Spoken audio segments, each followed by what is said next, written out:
Muchas gracias, señor presidente, señores diputados. Es interesante y diría relevante el hecho de que estemos acá, en la Cámara de Diputados, representantes del pueblo, a deliberar, a participar con prestigiosos profesores de Derecho Constitucional y, por supuesto, es un placer volver a esta casa cuando recuperábamos el derecho en 1983. Los derechos constitucionales y los derechos convencionales no son absolutos. Admiten ser reglamentados. En nuestro sistema, los derechos constitucionales, los derechos convencionales son relativos. De hecho, tenemos dos disposiciones, se han citado en numerosas oportunidades.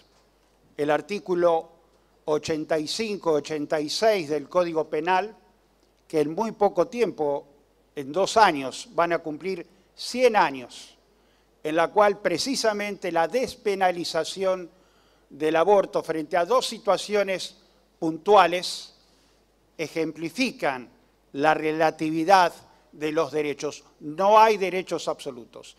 El derecho a la vida no es un derecho absoluto. El derecho a la privacidad, el derecho a la intimidad, el derecho a la propiedad, los derechos en definitiva no son absolutos.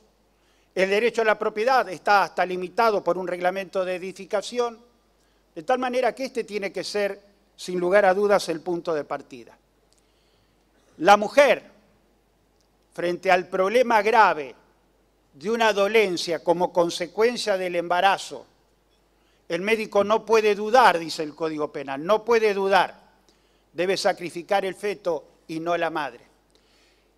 Y en la violación, que en la fraseología típica del artículo 86.1921 refiere a la mujer demente, idiota, menor de edad, el caso Fall de la Corte Suprema de Justicia extendió esa situación, la interrupción voluntaria del embarazo, también para las mujeres, independientemente de su posición social, porque en definitiva la violación es un acto de violencia en donde evidentemente no hay consenso para el acceso carnal, no hay consentimiento para el acceso carnal.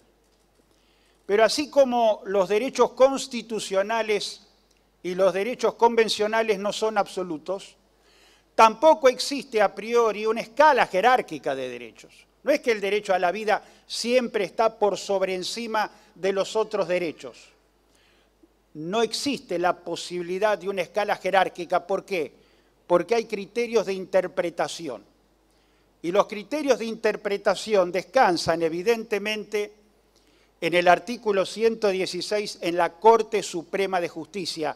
Es el intérprete del texto constitucional.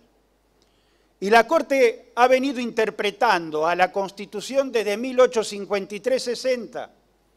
Hemos interpretado la supremacía constitucional desde aquella fecha. Hemos interpretado el marco de legalidad desde aquella fecha. Hemos interpretado el dualismo y el monismo desde aquella fecha. Y en 1994, cuando nosotros no incorporamos, sino que en realidad individualizamos y le damos la misma jerarquía que la Constitución Nacional a los instrumentos internacionales de derechos humanos, no solamente relativizamos también los derechos convencionales, sino que le delegamos, nuestra propia Corte, después de Mejián contra Sofovich, le delegó a la Corte Interamericana de Justicia la interpretación sobre el Pacto de San José de Costa Rica. Y no es solamente Roe versus Wade, es el caso, como se dijo hoy, Baby Boy.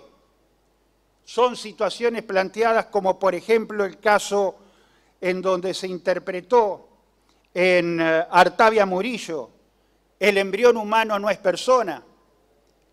Y el carácter vinculante de las sentencias de la Corte Interamericana la conocemos muy bien si analizamos o de alguna manera leemos, señores diputados, señoras diputadas, el caso Hellman versus Uruguay, ese carácter vinculante que tienen las sentencias de la Corte Interamericana.